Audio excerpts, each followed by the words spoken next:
Hello students, आज मैं आपको श्याम सुंदर दास जी का लिखा हुआ भारतीय साहित्य की विशेषताएं नामक पाठ की व्याख्या और क्वेश्चन आंसर करवाऊंगी। बच्चों, आप इसे अच्छी प्रकार से देखिएगा और समझिएगा।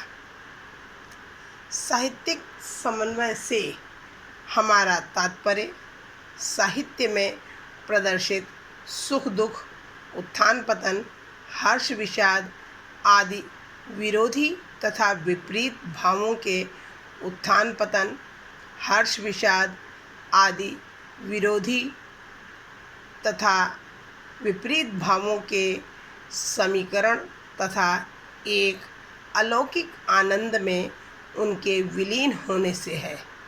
साहित्य के किसी अंग को लेकर देखिए, सर्वत्र यही समन्वय दिखाई देगा। भारतीय नाटकों में ही सुख और दुख के प्रबल घात प्रतिघात दिखाए गए हैं, पर सबका अवसान आनंद में ही किया गया है। बच्चों, इस पैराग्राफ में ये शुरू की 3 लाइनें रेखांकित हैं, आप देख रहे हैं। अब इसके नीचे जो क्वेश्चन आंसर लिखे हुए हैं हम उन्हें करेंगे। ध्यान दीजिए बच्चों, गद्यांश के पाठ और लेखक का नाम लिखिए। तो गद्यांश के पाठ का नाम बच्चों क्या है? भारतीय साहित्य की विशेषताएं। और लेखक का नाम श्याम सुंदर दास। सेकंड क्वेश्चन है बच्चों, रेखांकित अंश की व्याख्या कीजिए। अब रेखांकित अंश बच्चों आपका साहित्यिक समन्वय से हमारा तात्पर्य साहित्य में प्रदर्शित सुख दुख, उत्थान पतन, हर्ष विषाद आदि विरोधी तथा विपरीत भावों के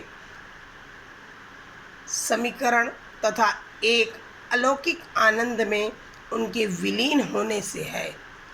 अब इसकी व्याख्या आप देखिएगा बच्चों। भारत के सामाजिक, धार्मिक, दार्शनिक, कलात्मक आदि विभिन्न क्षेत्रों में समन्वय की भावना के दर्शन होते हैं। भारतीय साहित्य में भी समन्वय की इस भावना को विशेष महत्व प्रदान किया गया है। वस्तुतः यह भारतीय साहित्य की विभिन्न विशेषताओं में सर्वप्रमुख विशेषता के रूप में जानी जाती है।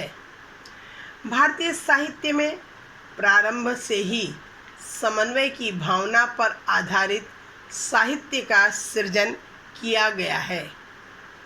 यहाँ साहित्यिक समन्वय से बच्चों तात्पर्य यह है कि जीवन के सुख दुख, उत्थान पतन, हर्ष विषाद आदि परस्पर विरोधी तथा विपरीत भाव, जो उल्टे भाव हैं, साहित्य में प्रस्तुत होकर एक अलौकिक आनंद में परिवर्तित हो जाते हैं।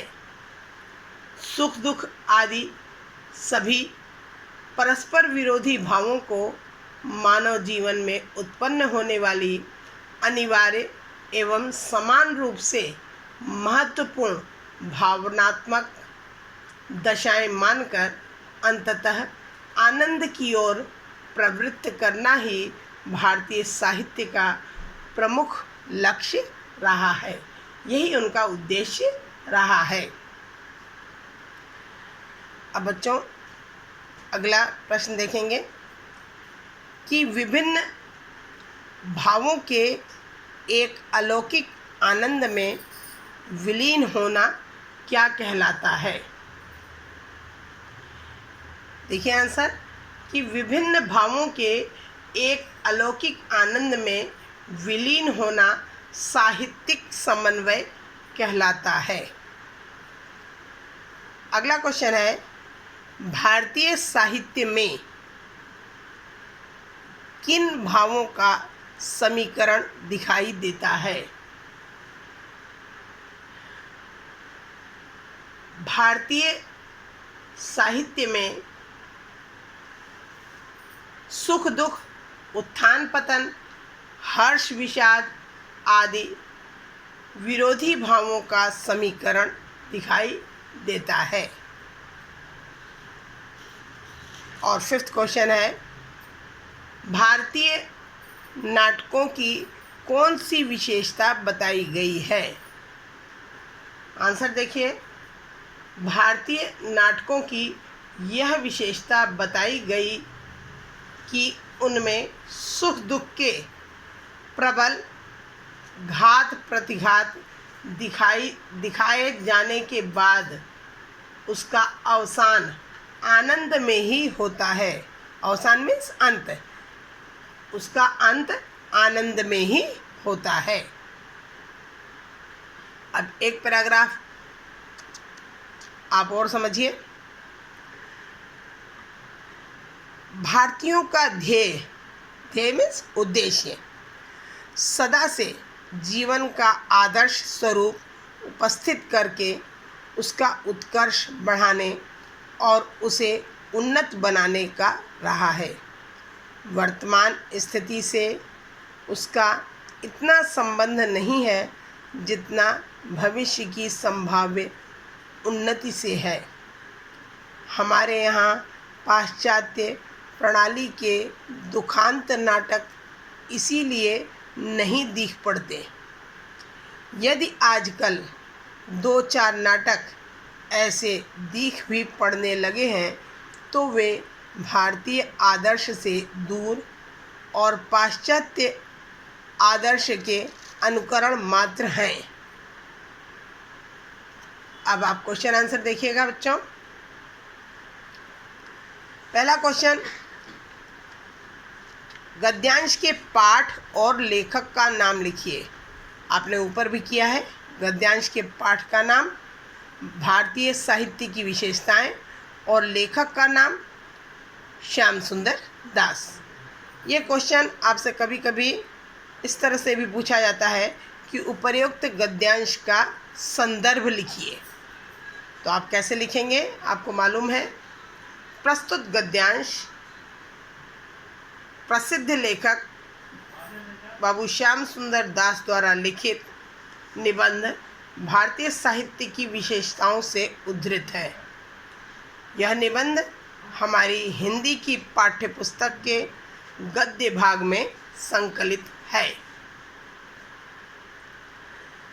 सेकंड क्वेश्चन है आपका, रेखांकित अंश की व्याख्या कीजिए। रेखांकित अंश आपका कि भारतीयों का ध्येय सदा से जीवन का आदर्श स्वरूप उपस्थित करके उसका उत्कर्ष बढ़ाने और उसे उन्नत बनाने का रहा है। यहाँ तक देखिए कि भारतीयों का लक्ष्य, ध्येय मीन्स उद्देश्य, लक्ष्य, भारतीयों का लक्ष्य हमेशा से जीवन का उत्तम आदर्श स्वरूप प्रस्तुत करके उसका उत्कर्ष बढ़ाने और उसे उन्नतशील बनाना रहा है।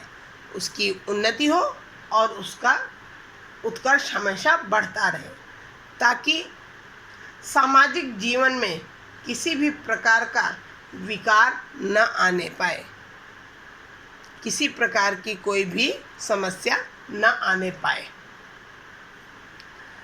अगला क्वेश्चन देखिए, किसका संबंध भविष्य की संभाव्य उन्नति से है? आंसर देखिए, जीवन के आदर्श का संबंध भविष्य की संभाव्य उन्नति से है। फोर्थ क्वेश्चन, पाश्चात्य नाटकों की कौन सी विशेषता यहाँ बताई गई है? पाश्चात्य नाटकों की यह विशेषता यहाँ बताई गई है कि वे दुखांत होते हैं। और लास्ट क्वेश्चन है बच्चों कि दुखांत भारतीय नाटकों की क्या विशेषता है? आंसर, दुखांत भारतीय नाटकों की यह विशेषता है कि वे भारतीय आदर्श से दूर हैं और वे पाश्चात्य आदर्श के अनुकरण मात्र हैं।